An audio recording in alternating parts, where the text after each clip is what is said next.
김국진은 1991년 KBS 공채 개그맨 7기로 데뷔하였습니다. 동기로는 유재석, 남희석, 박수홍, 김용만, 김수용 등이 있었고 이 중에서 이 네 사람은 감자골이라는 이름으로 함께 활동하게 되는데요. 그들은 SBS로 이적한 선배 코미디언들의 빈자리를 완벽하게 메우며 데뷔와 동시에 인기를 얻기 시작했습니다. 그 중에서도 김국진은 돋보이는 존재감으로 1992년 KBS 코미디 대상에서 신인상을 수상했죠. 감자골 4인방의 인기는 혹사로 이어졌고 맏형이었던 김국진은 스케줄 조정을 요청하였으나 방송국에서는 귓등으로도 듣지 않았습니다. 결국 김용만이 쓰러졌고 이에 김국진이 모든 프로그램에서 하차를 선언하자 박수홍과 김수용도 동참했죠. 당시에는 워낙 똥군기가 심했던 시절이었기에 신인들이 이렇게 나오자 선배 코미디언들은 그들을 맹비난하기 시작했습니다. 결국 감자골 4인방은 MBC의 일밤에서 고별 인사를 하며 미국으로 떠나기로 작정했는데요. 그런데 감자골이 모든 프로그램을 하차한 것은 MBC로 이적하기 위해서였다라는 소문이 퍼졌고 방송 3사의 모든 코미디언들은 일밤 녹화장으로 쳐들어와 녹화를 방해하며 감자골 4인방을 끌어내려 했죠. 이때 김국진은 스텝의 도움으로 간신히 피하는 등 우여곡절 끝에 녹화를 마칠 수 있었지만 결국 방송 3사 코미디언 협회에서 제명을 당하게 됩니다.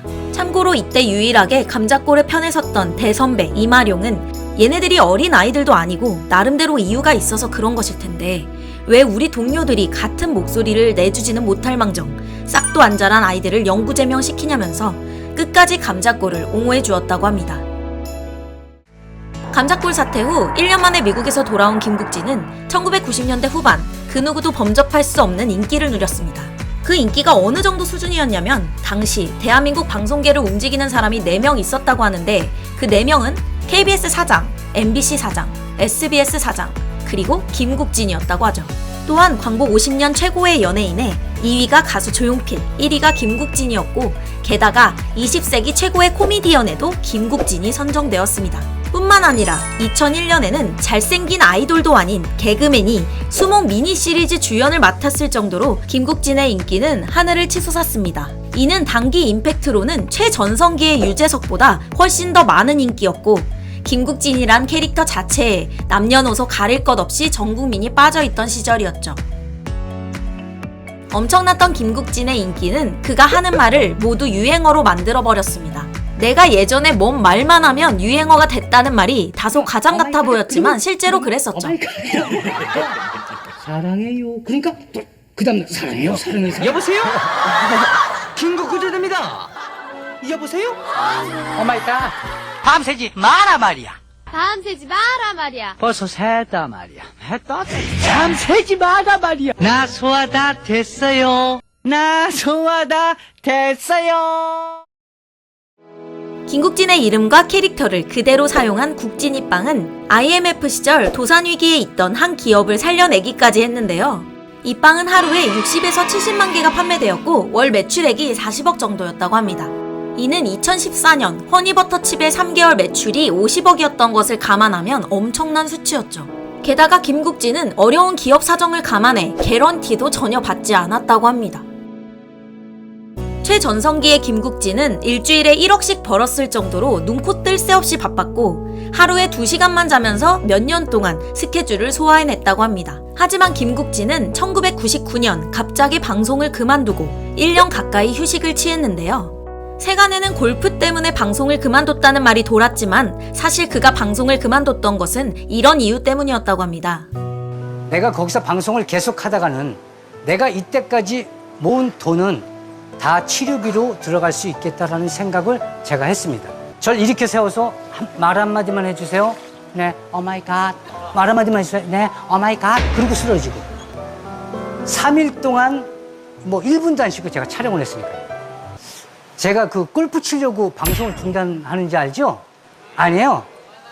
나 죽을까봐 저기 관둔 거예요. 김국진은 1년 뒤 다시 방송에 복귀하여 활발한 활동을 이어나갔지만 이혼과 사업 및 투자 실패, 그리고 사기까지 당하며 2003년부터 4, 5년 동안 극심한 슬럼프에 빠지게 됩니다. 이 시기에 그는 대인기피증까지 생겨 은둔 생활을 했으며 인생에서 정말 힘든 시간을 보냈다고 합니다. 김국진이 힘든 시간을 보내고 있을 때 평소 훌륭한 그의 인품을 잘 알고 있던 지인들은 꾸준히 김국진에게 방송 복귀를 권유했고, 그는 간간히 방송에 얼굴을 드러내며 세상과 완전히 단절되지 않을 수 있었습니다. 덕분에 그는 재기의 신호탄을 쏠 수 있었죠. 김국진은 2007년 무릎팍도사에 게스트로 출연한 후 라디오스타의 MC로 합류하면서 다시 일어서기 시작합니다. 비록 초창기에는 달라진 방송 트렌드에 적응 못하는 듯 싶었지만 이내 자신감을 찾으며 라디오스타의 확실한 MC로 자리매김했죠. 2000년대 후반부터 김국진은 많은 방송에 출연하기 시작합니다. 비록 예전만큼의 폭발적인 인기는 없었지만 그는 친근하고 편안한 스타일로 대중들에게 다가왔습니다.